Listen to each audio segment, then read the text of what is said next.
Back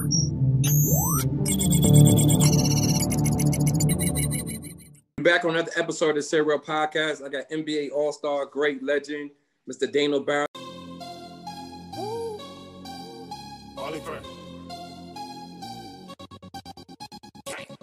Benjamin Franklin, my only friend.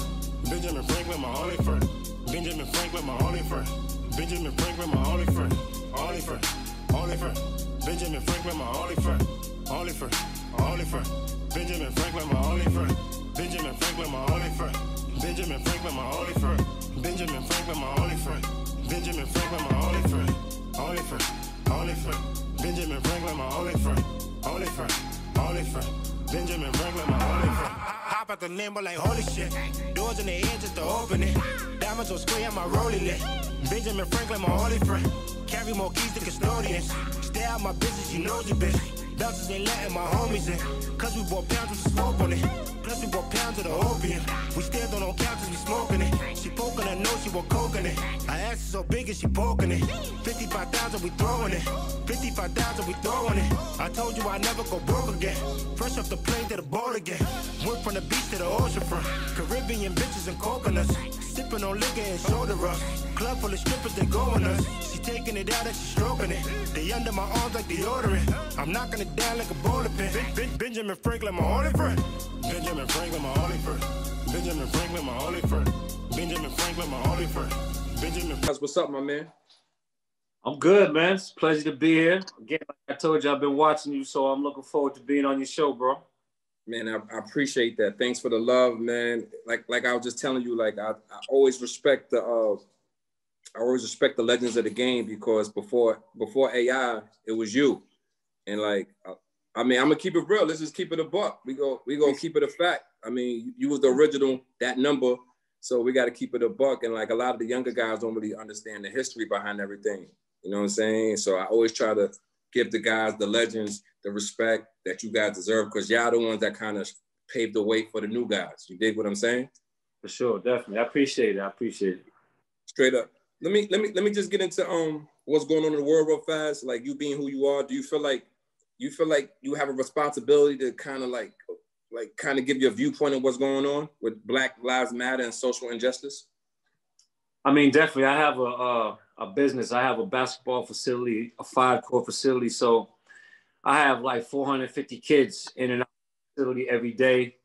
And I'm constantly hearing the chatter, and I'm always trying to put my 2 cents in and always try to give them the right direction. You know, never try to tell them what to do, but try to talk to them in a sense and in a way that, you know, come at them in a way that for them to try to understand me a little better than to just try to preach to them. You know what I'm saying? I try to be more like Uncle Dana to them, you know, and that's, to me, is more important, influencing them and to try to get out on social media and try to tell everybody what I'm thinking. To me, it's more important to be more of a hands-on influence to the kids. You know what I'm saying?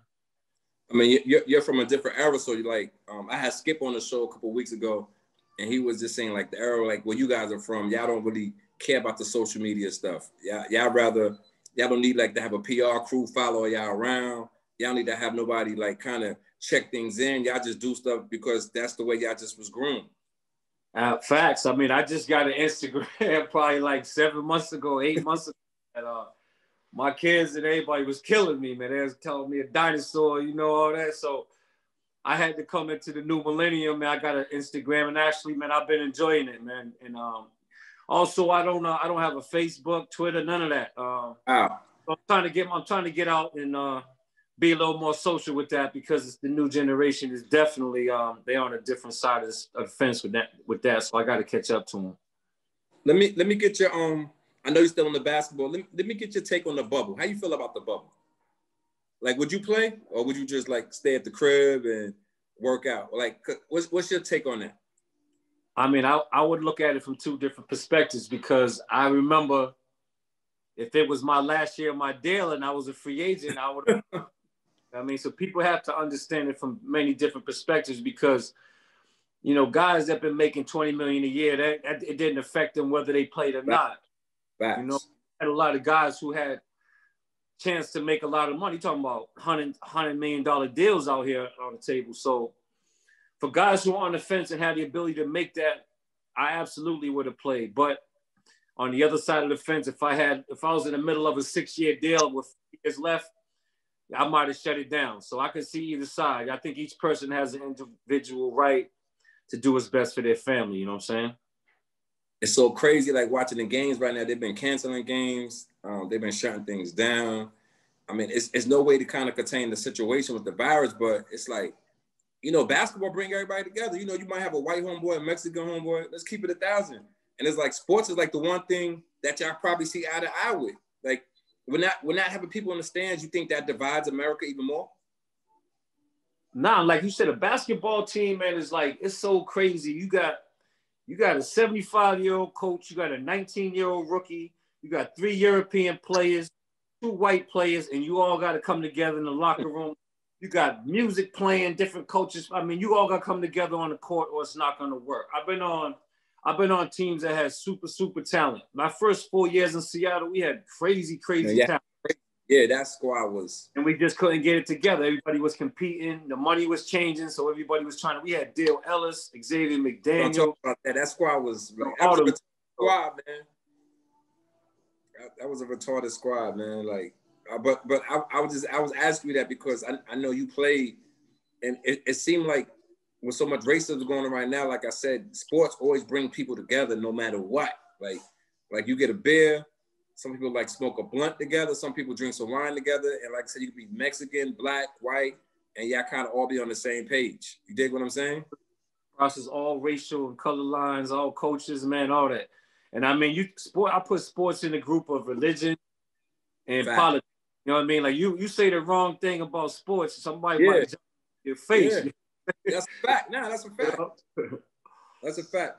Okay, I'm gonna go to where I started from. You went to Xaverian High School. Am I pronouncing that right?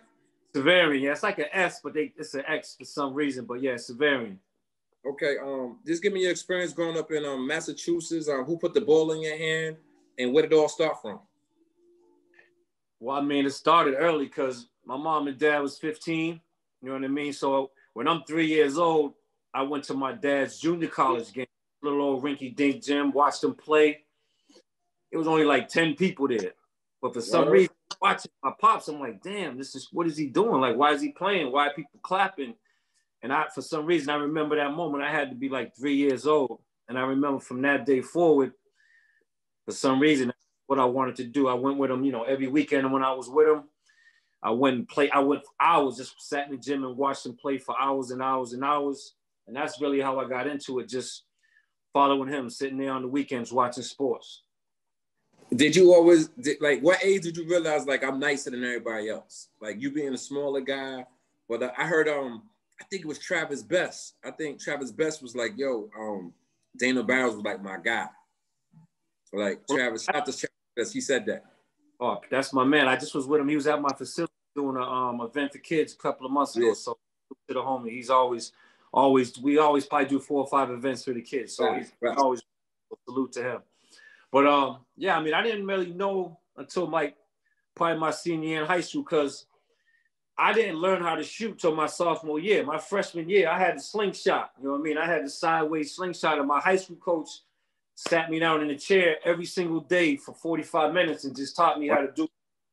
And I hated this dude for like 3-4 months. I couldn't stand him. I used to call my mother on the payphone, spend $2 just to call the crib and be like, yo, this dude is bugging.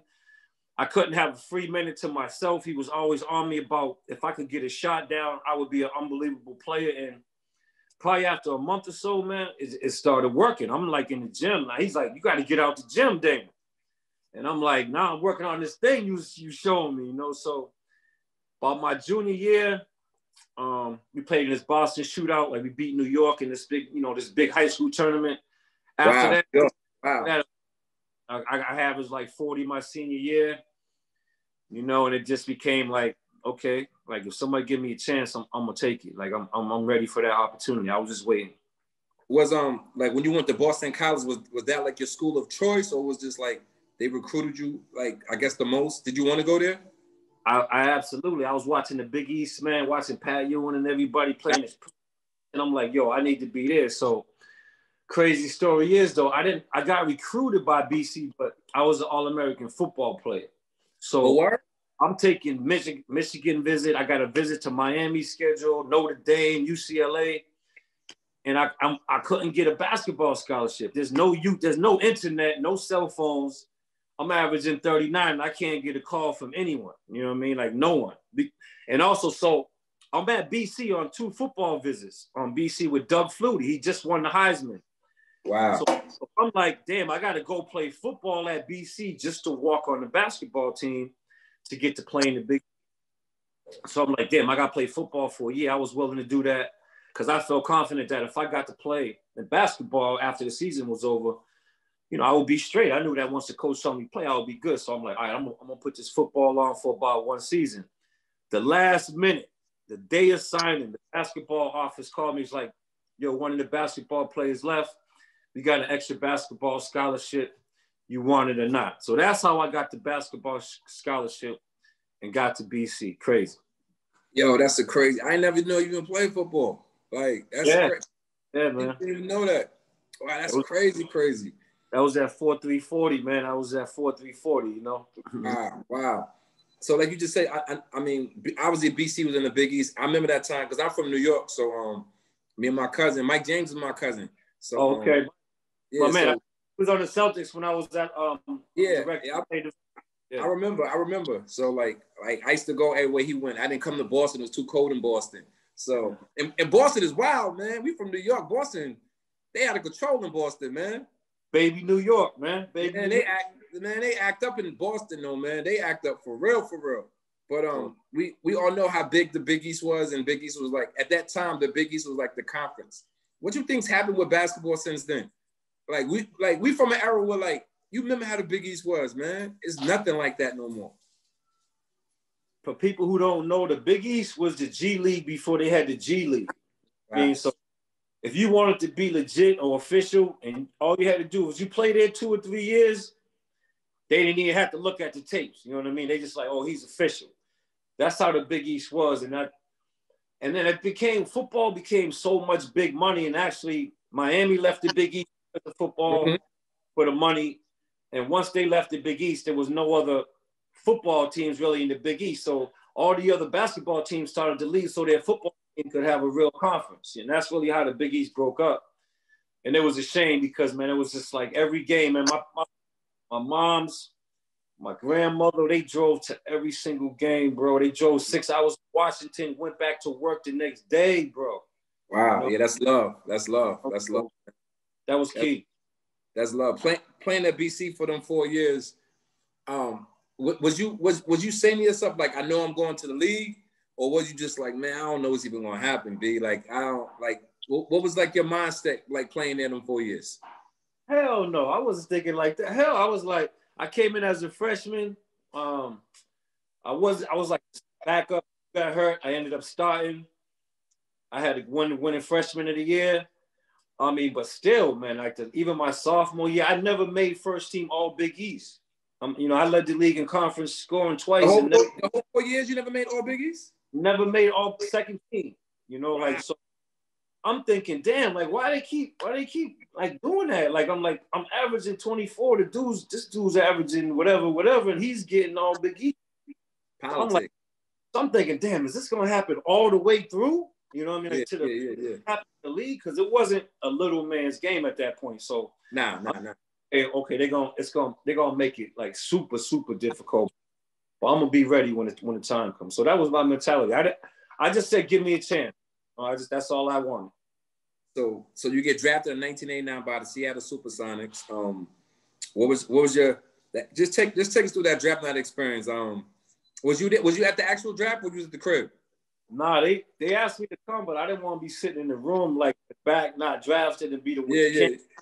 You know, so I was like, nah, I'm gonna sit at the crib because I was in Chicago, and I'm thinking Chicago's gonna draft me with the 22nd pick. I was in Chicago the day of the draft, right? I was gonna get into that story.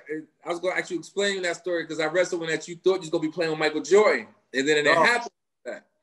Come on, dog. Like I was like, listen, man, Michael Jordan was only like 2-3 years older than me, right? And I had Jordan basketball underwears and shit, dog. You know what I'm saying? Yeah. I used to play like every picture in high school. I'm like this. Yeah. Like That's how I'm on mic like that. I'm like, okay, so I'm in Chicago and they tell me I'm gonna draft you with the 21st pick. So I'm like, oh my God. I'm like, no cell phone. I can't even tell nobody.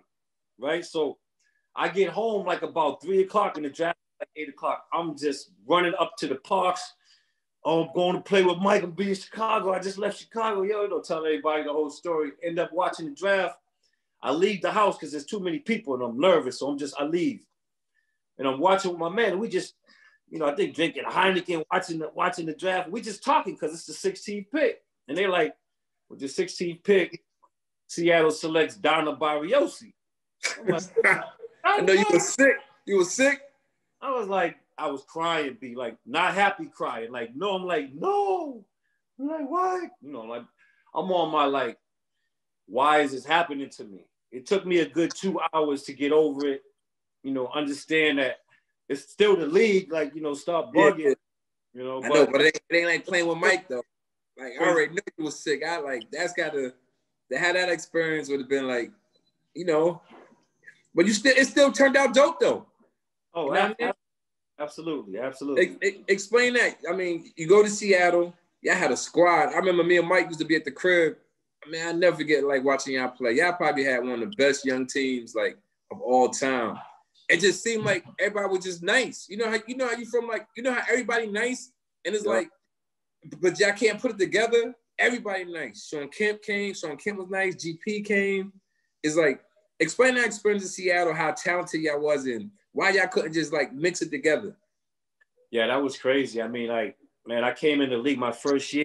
Me and Sean came in together. I was the 16th pick. He was the 17th pick. And we come in there and they had the squad. I mean, they had Xavier McDaniel, Derek McKee, Olden Polynice. They had man. Nate McMillan was on that team, right? Yeah, Dale Ellis, Dale 3.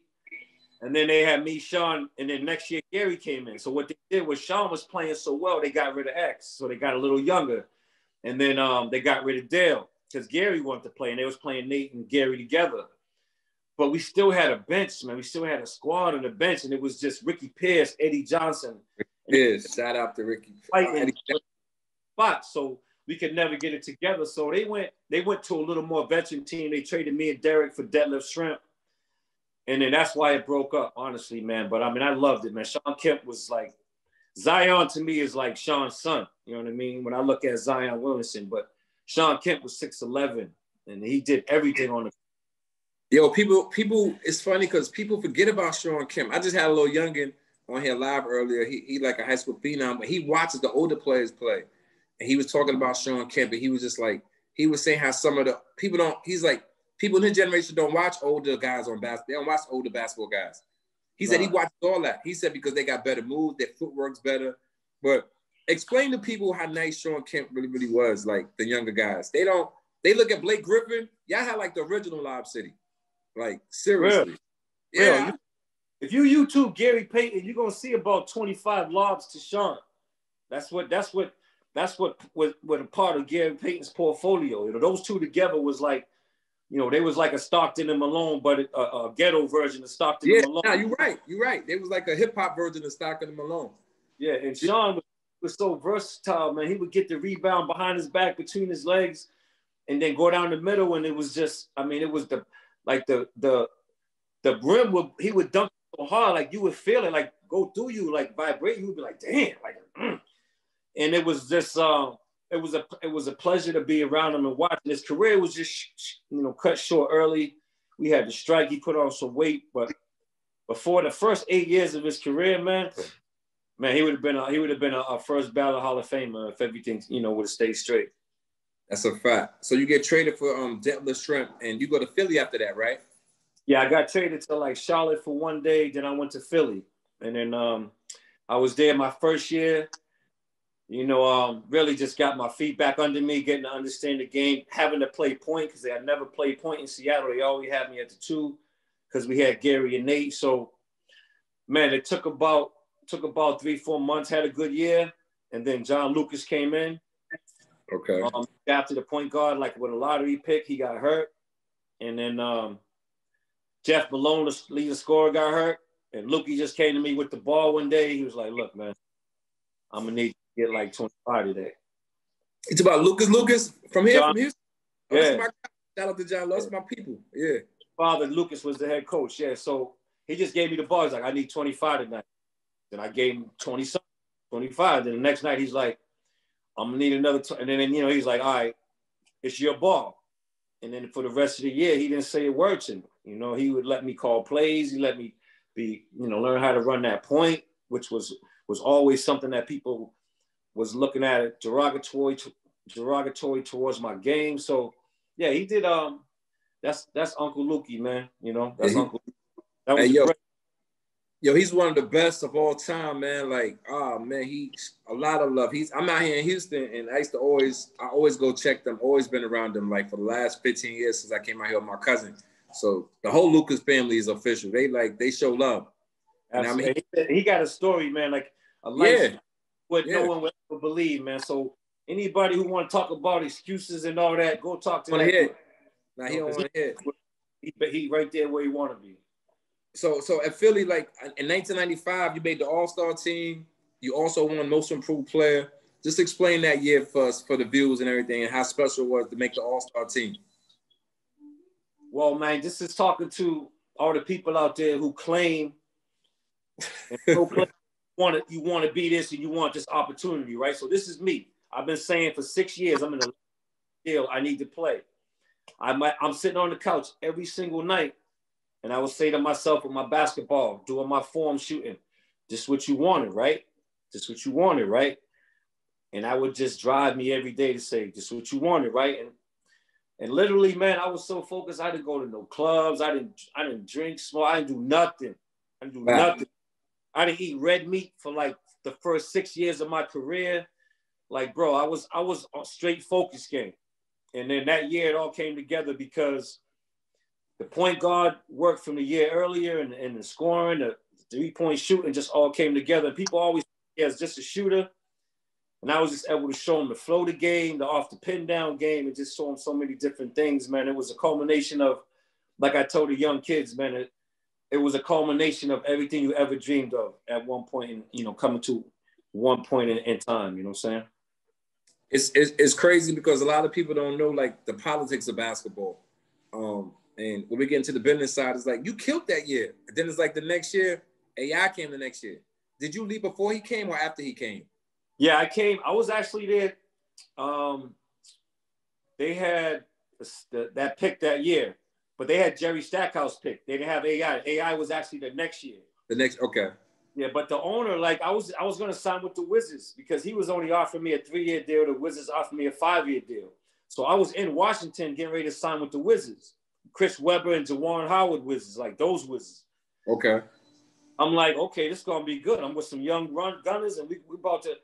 So I'm sitting, we just finished dinner with the Wizards, and my agent's like, I'm going to call ML Carr and tell him you're going to sign with the Wizards just to see what he's going to say. And I never talked to the Celtics to anyone. So he's like, I'm going to just tell him, Dana's about to sign a big deal. You're going to lose him. As kind of a joke. So he calls him, ML, and ML's like, don't sign. We're going to call you back. So we're like, whatever. We're driving back from Washington to Philly. ML calls with like a year extra, like 10 million more. Wow. And that's the home team. Call like almost in tears, like, this shit is not happening right now. I'm going back to the crib. Mm-hmm.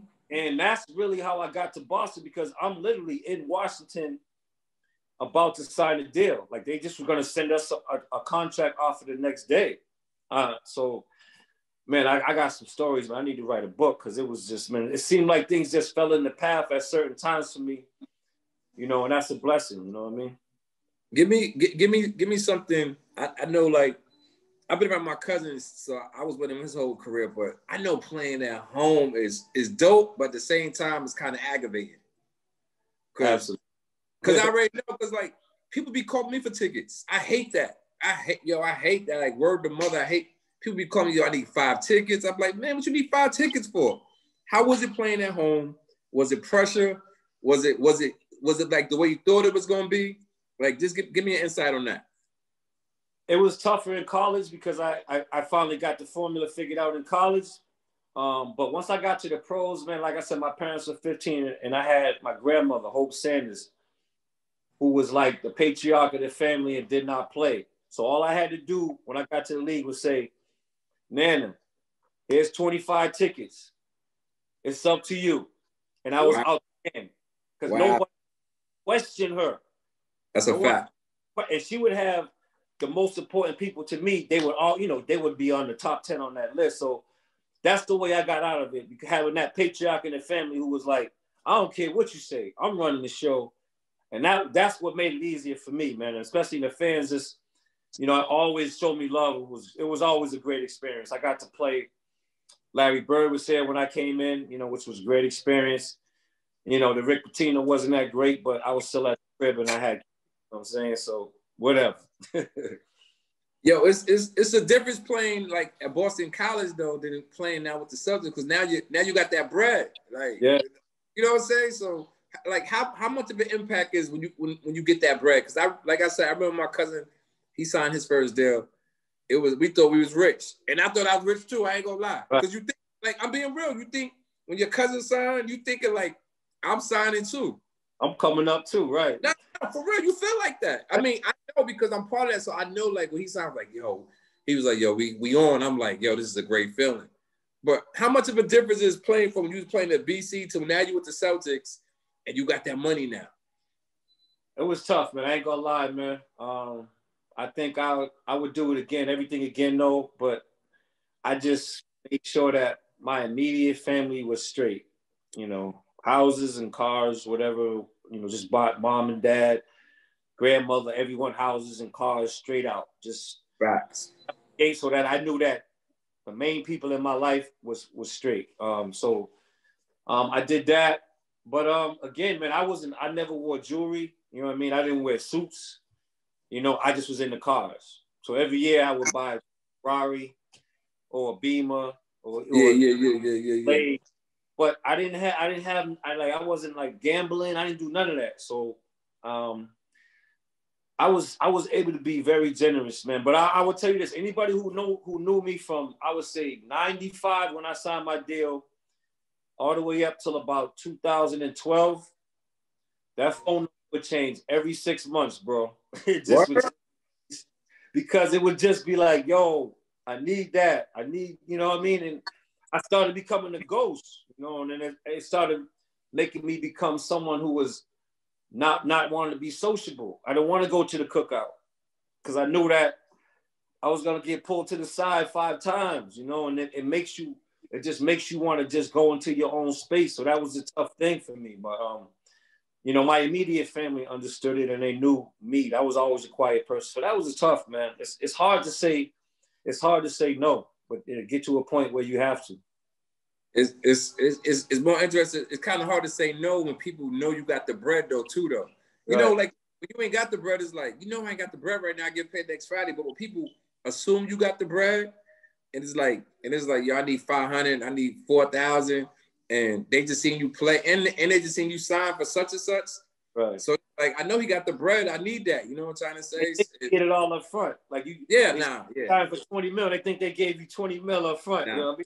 No, it's not like that. But also too, I would say no. And sometimes, dude, I couldn't sleep and I would wake up and call the person at 3 a.m. and be like, yo, man, call me tomorrow, man. Because in my heart, I knew I had it. You know what I mean? And I knew that I had given it to him a couple of other times, but I'm going to tell you the trick that I got to. I got to the point where I would say, listen, I'm going to do this. You want 2,500?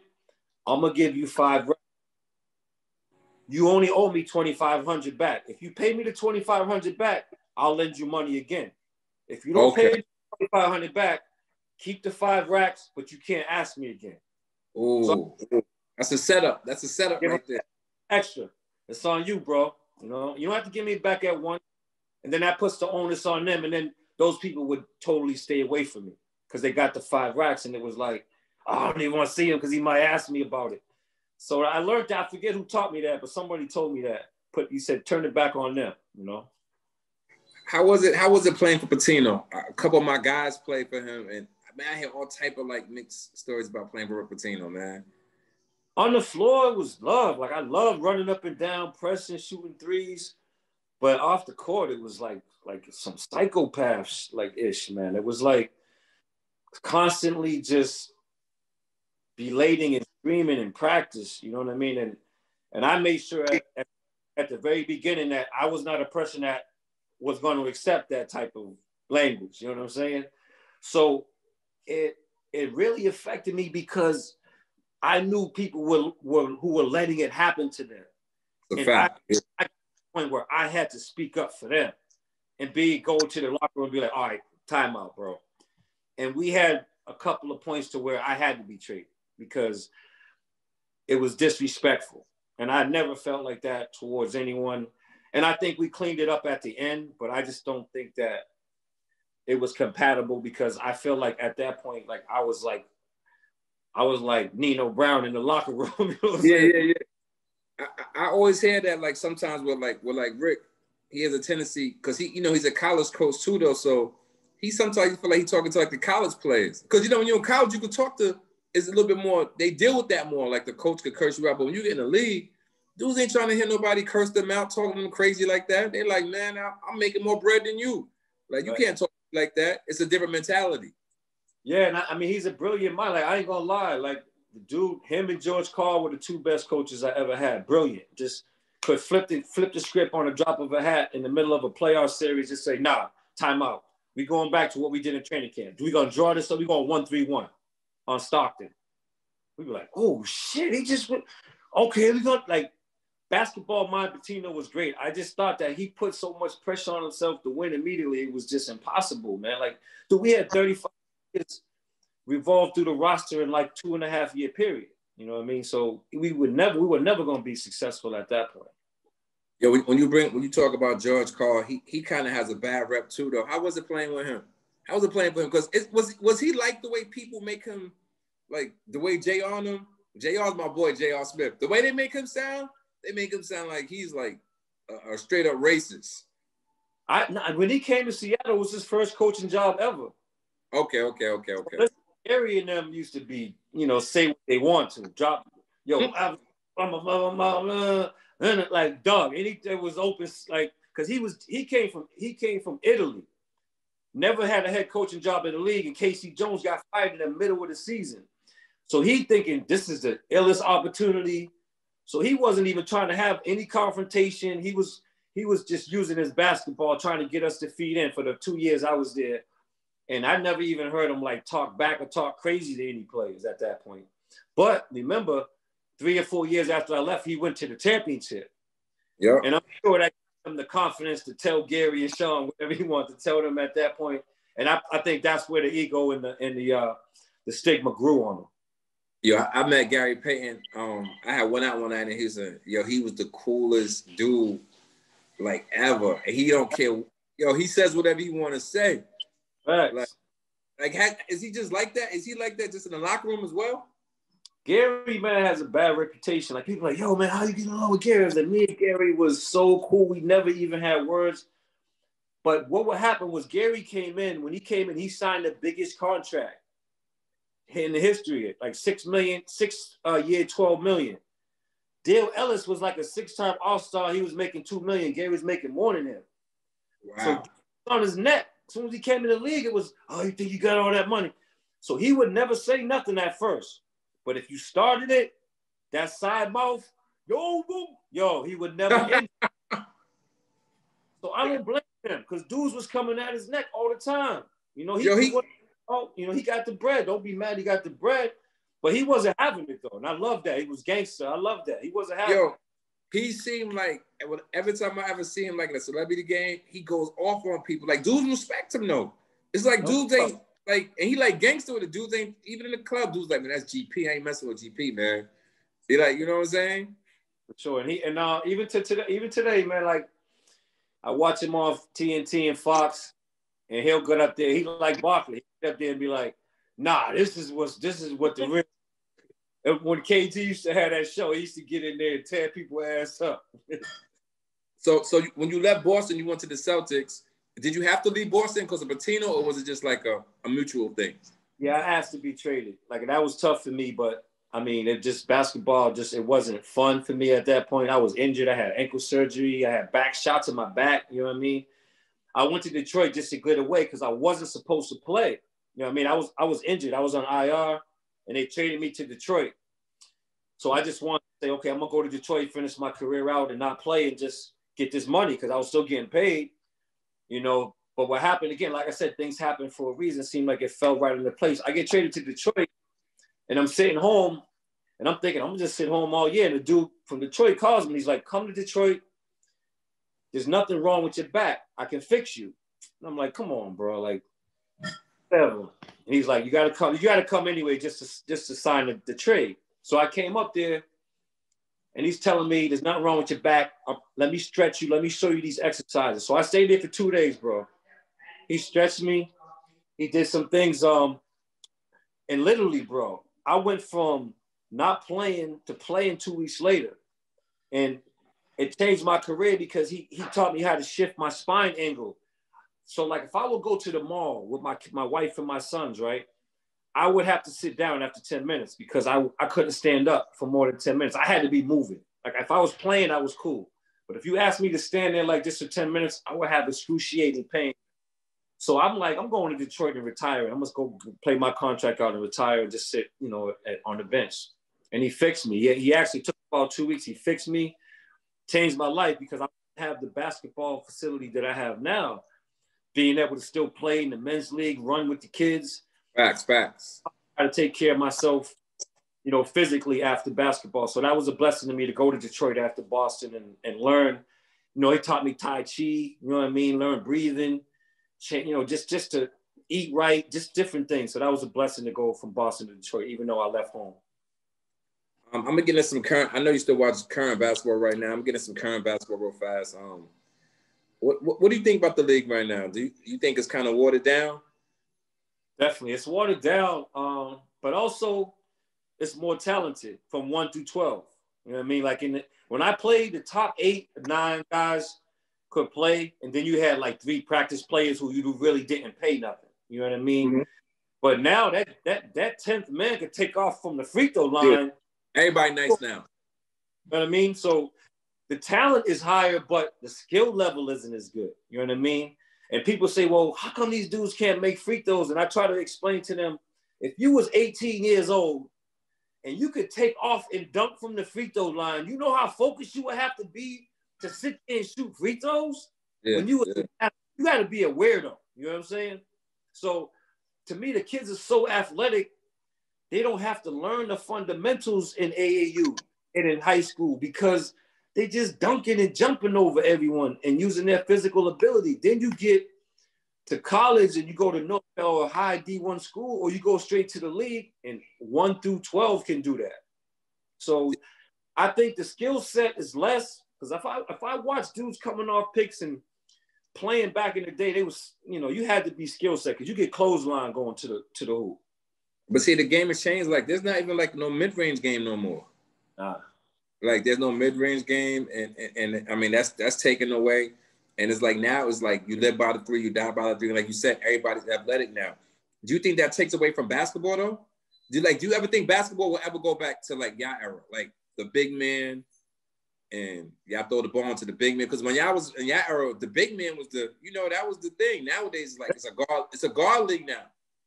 I think, in my opinion, I think it has to eventually, because here's what's happening to me. And it's insulting to me as a shooter when I see centers and forwards and even guards going out there, they're like, oh, he's a great shooter. And I'm going, looking on, I'm going through my phone, 32% is great. No, they consider that good though. That's what I'm saying. That's what's considered right now. I can't even rock with that. That's an insult to me, Reggie Miller. That's an insult to all the great shooters. They made shooting to where it's so minimized to where just basic, you know, mediocrity is good now. You know what I mean? That to me, and that can't happen. Like I don't want to watch 4 men go out and shoot 3-pointers at 33%. You know, that's not fun. You know, now you get the occasional dunk, but to me, I want to see the skill set, man. I don't want to see play one-on-one either. You know what I mean? Because everyone can do that. So I want to see a mix, man. I think the game needs to go back to some type of mix. I'm gonna throw some names at you. I just want your opinion on them names. First name is gonna be Kyrie Irving. Incredible handle. Probably the best, the sickest handle I ever seen. Word? Yeah, I just Isaiah Thomas and him. That's it. I mean, the sickest handle. On that. Here for that year and a half, I got to watch him in practice and see him in games every day. Watching Kyrie Irving handle the ball is like art. It's amazing. You can talk about any other part of his game you want. He's a hell of a scorer as well.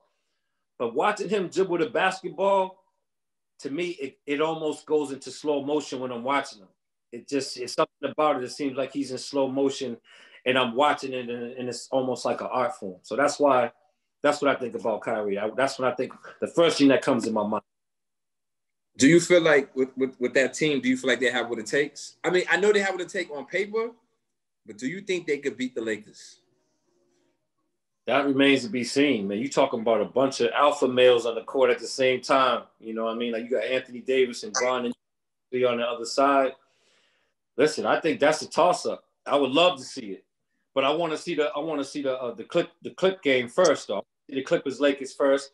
Then I want to see a good matchup in the East before they play each other. I want them to go to war before they play each other to show me that they're both worthy of that. I don't want the Clippers to get knocked out by somebody else and they don't have to battle to get to that warrior status at the end, All right, I'm going to give you another name. Toss up to me, man. I'm going to give you another name, Giannis. Again, when I talk about those athletic guys, that would be one of the first people that come to mind. I mean now a wingman, a 2-3 man is that prototype. Siakam, him, you know what I'm saying? Jason Tatum, Jaylen Brown, that 6'7" to 6'10", 2-3 man that can handle the ball and do everything. So you got a lot of those guys, man. A lot of those young guys out here in that mold. With the Giannis situation, though, like it just seems like he can't get out. Bro, like I ain't gonna lie. The shooting is gonna hurt him. That's one thing I forgot to say about y'all. Yeah, it seems like he can't. Like it's the foul shots and that's key. Because you watch it with Shaq and you watch it with other people. You know what I mean? It's gonna rear its ugly head. You can't hide from that. That's a fact. All right, I'm gonna go to another name real fast in the West. I'm gonna go Lebron. Like, how do you feel like you played in the league for a long time? How is this dude still playing at a high level? Like, you think he juiced up? Like, I mean, I'm just saying though, because like that's my big funny. There was a lot of talk in Miami about that in Miami. I'm being funny, but at the same time, it's like, he's playing at a high level for like 16, 17 years straight. That's impossible. I will say this though, when you look at, like, if I look at his tape, see, what you have to do is you look at it side by side. You look at LeBron against the Pistons those years, right, when he was in Cleveland, and you watch him go down the lane, and then you watch LeBron now. He's a power point guard, power point forward. When he's coming down the middle now, most of the time it's not taking off and people getting out the way. It's that power spin move. You know what I mean? It's that drop the shoulder. So he's reinvented himself in a different way, and that gives him the ability to play longer. So he's a power point forward, man. So he can bring it down, or he can post you up, So that's what's going to allow him to play. But again, that 68% free throw shooting, man, that got to come up a little bit, because that's going to come back eventually again, as it always does. We watched the Mavericks the other day, and I was talking to my cousin, and we just talked about how the international players, man, they definitely kind of changed the game a little bit. They kind of made a name for themselves. Tell me what you feel about Luka and Porzingis and those type of players. Definitely. I mean, I think really they're one of the reasons the game has changed, because those players would come over at 6'10" and do all the things talk about Anthony Davis doing. Even though they may not be as great as him, when you're talking about Tony Kukoc, who was a good player, but Tony Kukoc was 6'11" and could dribble, shoot, rebound, pass behind his back, do whatever. Those are the things that made the NBA players turn into those type of all-around skill sets, because here's what was happening. It's the 26th to 28th pick in the draft. Do you want to pick a 19-year-old kid who's just totally raw, Or do you want Tony Parker, who's played 3 years in the men's league? He's only 17, but he's been playing with men's for 2 years, and he can do everything. Because they teach them that. They go to special schools over there, B. Mm-hmm. He went to school for basketball. Books was the secondary thing. That's a fact. That's what they do over there. So, yeah, they changed the game, definitely, over the course of time. You know, not at an instant, but over the course of time, they made everyone change their game. I was talking to one of my homies out there from New York, and I was telling him that you coming on the show, and I was like, yo, who you think, who's like today's Dana Barros? And he was like, I got to go with Devin Booker. Yeah. I'm like, what? I did not thought about it. He could come off the picks, but I was more like I was like, yeah, that kind of, I could see that a little bit. When he said that, he was like, nah, son, they kind of got a little bit of similar game. What was you gonna say though? I'm a smooth, like you wouldn't think I was fast. Like if you watch me, I'm smooth, but I run a 4.29 40, like literally, like so. He's got that smooth thing where he doesn't look big, he doesn't look fast, but he doesn't look strong, but he always gets to where he's going. But I would say I'm more like a Dame Lillard type. Ooh, Dame Lillard. Ooh. But me, dude, I show people like my kids in my prime. I'm shooting 4 feet behind the line in 92, coming off a pick and roll, pulling up off the break. And what people don't understand is I was a great finisher at the rim because they always see the shooting, but I had an ill runner. It was ill. So that to me was the countermeasure to you getting up on me. So I would say, obviously not as good as Dame Lillard, but I would say I was a mini Dame Lillard. Yo, tell the viewers out there, some of the young guys that's preparing to go to the league, like how to deal with just NBA distractions. Like I said, I've been around, so I know like you only practice a couple hours out of the day. Then you got the rest of the day. You got a lot of bread. It's a lot of chicks. It's a lot of parties. It's crazy. It's like, and like I said, since I've been around, I kind of see it. It's like you got God and then you got NBA players. Right. And that, no, in the real, like word is bond. Like it be like that. Like they treat you crazy. So explain to some of the younger guys that's going to that situation. They about to come into this bag. And like, how do you deal with certain situations? Females, because females is a big thing. And it's like, they everywhere. And it's like, I've never seen that like in my life, like when you hang around the NBA stuff. It's like they everywhere, B. And everywhere. There was no Instagram, none of that. Yeah. Like, no cell phones for like half of my career. So I can't even imagine now because I was married in 92. So I had a wifey almost my whole career, but I still went out, still hung out, still had friends, did all the different things. So I was on, you know, when you marry, when at 2:30, you got to be at 2:30. You can go out, but at 2:30, ain't nothing good happening. That's a fact. I was always there, you know what I'm saying? But I never was there at the end, you know what I'm saying? So the thing about it is, man, you have to be super, super focused on your goals, man, because it is impossible to be the best player you can be and to be that Instagram guy that everybody wants you to be. You know what I mean? Like to me, like nowadays, to me, it's, and I'm not knocking anyone. Like to me, like nowadays, watching dudes come out to the game with all the fashion on, I'm like, come on, bro. I'm like, jump through and slap somebody, man. Like, it's just a league, B. What you like?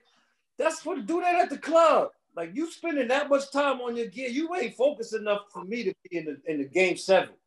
Times have changed. So not sidetrack. But you thinking too much about the females. You know what I'm saying? It's all about the females and singing. So that's the point I'm making with that. But all said and done, and you called the dude out, if you can handle your business off the court and still be that guy, and the ultimate dude that could do that was AI. AI is the best, yo. He was a rock star. He was not a basketball player. He was a rock with Michael Jackson. I've hung out with him before, and he hung out all night, and he dropped 30 the next day. Like, I've never seen nobody like him in my life, man. So all it comes down to is the best players are able to handle that the best. You know what I mean? They do what they need how they do it, whatever they do it, but somehow they're still able to get on the court and do what they're supposed to do. Because you can't ignore it. Nah. It's everywhere. No way. You know what I'm saying? Yeah. Let me ask you this. What's the first thing you bought when you first got that big bag? Man, the first thing, I didn't even get the bag yet, right? I got picked in July. I went straight to the dealer the next day, and I was like, yo, let me get that Corvette. Word? They was like, let me see your job. I pulled out the newspaper clip, bro. I said, this is me. And they was like, it don't work like that. So the first thing I had to get was, they said, this is what we can do for you. Because you have no credit. You don't even have any credit at all. Oh, this is funny. That's funny. This is what we can do for you. And they showed me, and I got that car, exact car they showed me, a Mitsubishi Starion. It was like a little sports car. Yo, dude, I drove that to Seattle. I was all thinking I was all in with my little sports car. I pulled up to the veteran teams, you know. They had drop Benzes, and it was veterans, man. It was Dale Ellis. Man, they had, you know, come on. I was like, man, I said, after the first practice, I went and got a 850 BMW. After the first practice, I got the check, man. I couldn't do it no more. You got to game fast, right? Is it like that? Let me ask you, is it like that in the league? Like, if it's like, I mean, I know everybody getting paid, but it's like, do you have to keep up? Is it like that, though? Do you have to, like, kind of? Yeah, you have to. Back then, you got to remember. So I'm the 16th pick. I'm making $250,000, B. Okay. So after taxes, I'm making $125. It's 89, but it's only $125. Yeah. Then the next year, I'm only going up 50 grand. So in my 6th year, I make the All-Star team. I only made 500 grand, but I got a $150,000 bonus. So I wasn't in the big money yet. So I couldn't go get no houses and like that. You know what I mean? So I was in a position where, okay, I got a little, I'm hood rich. I'm good, you know? But yeah. Little did I know there was major bags out there, you know, going forward. That's crazy. It's like, I see like a lot of the, I can say this about some of the younger guys. It seemed like, I don't know about the older guys, but the younger guys with the social media, it's like they use that to kind of advertise themselves more with their businesses, with other things going on. It seems, and they got different streams of income coming in. Absolutely, man. They can make, I mean, some of these people $500,000 just on Instagram.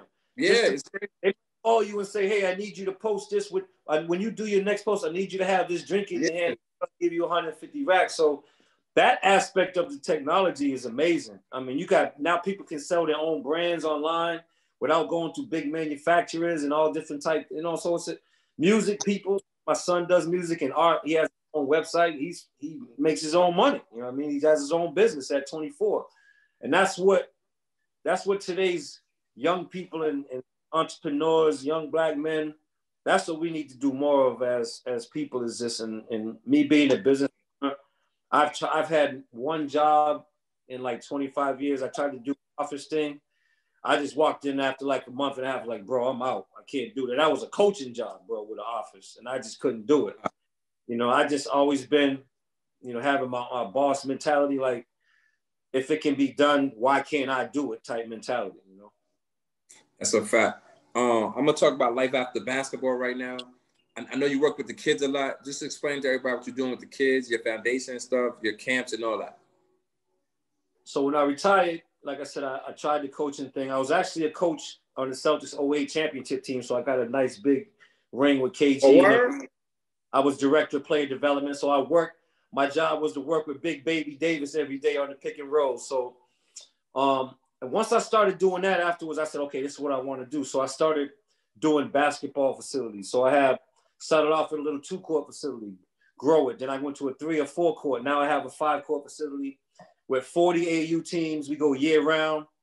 We go, you know, like clinics every week, men's leagues, 5-year-old little dribblers all the way up to men's league. So I'm doing what I want to do every day, man. I wake up, there's no one in the gym. The kids are at school every day. Between 11 and 12, I go up there, turn on that Jay-Z channel on Spotify, and I play basketball by myself every day. That's what I do right now, every day.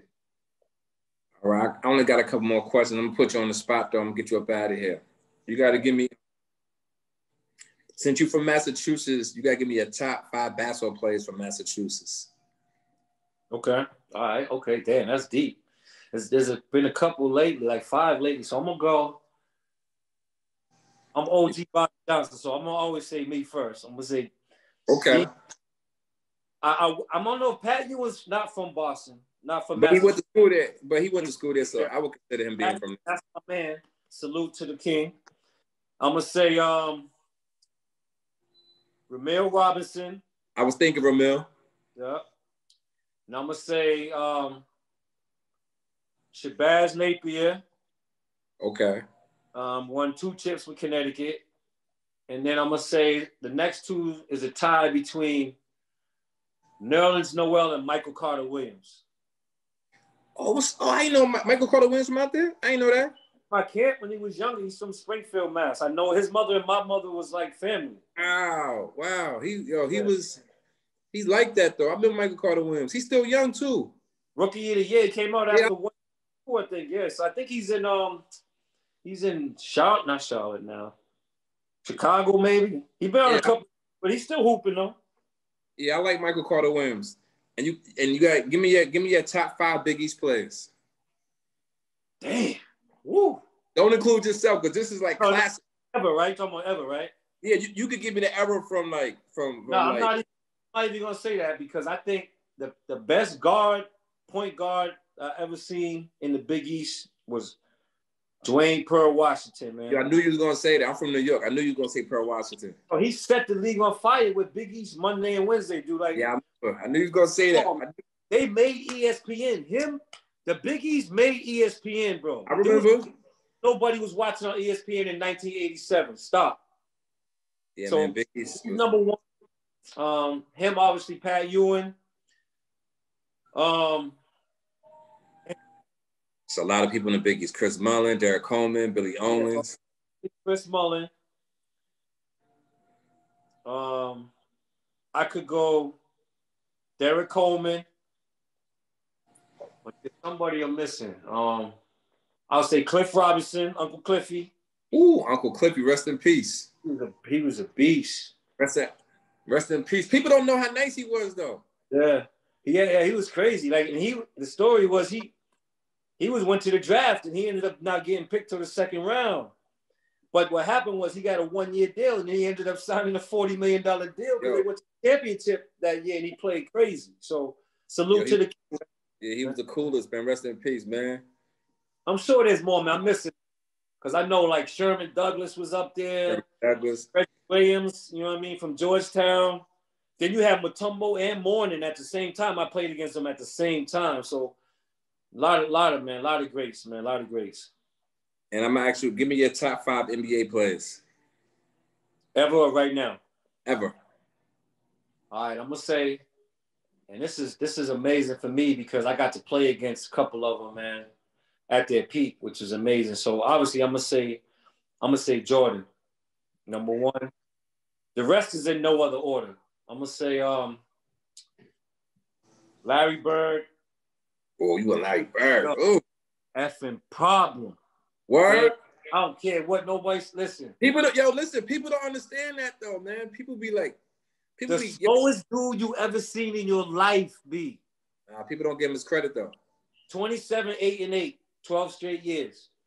So Larry Bird, I'm gonna say Kobe.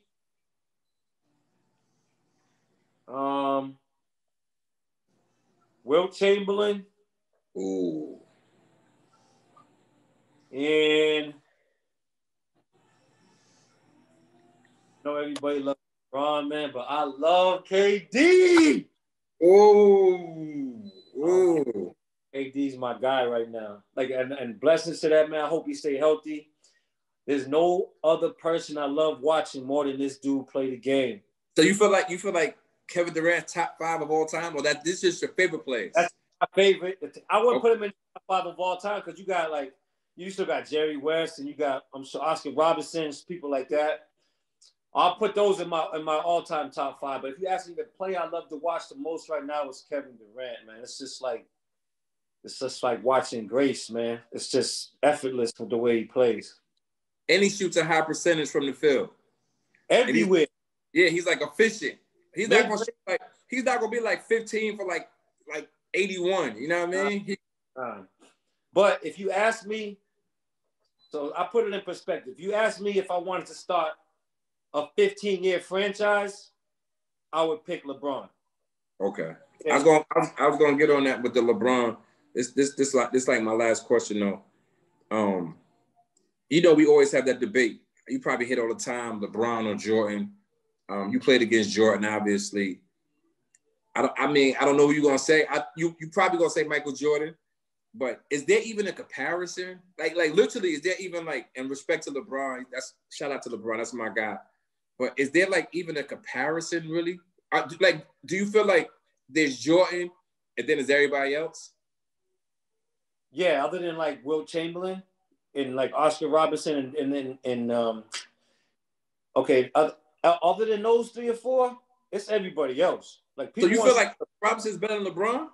No, Oscar Robertson. If we're talking stats. I'm talking just. I didn't play against Oscar Robertson, but I can't ignore the stats. I can't ignore LeBron's stats. I can't ignore his stats. But if you asking me who I want to play in a 7-game series, I'm picking Michael Jordan 100 times in a row. And I'm sorry, but I'm picking Kobe in a 7-game series over LeBron. And why is that? Yo, let me ask you this on the real though. Why do people skip over Kobe? I don't understand. Like, why do people be like, it's LeBron and Jordan? Well, Kobe is the next thing. But yo, on the real though, keep it real though. Don't they skip over Kobe a lot? I hate it.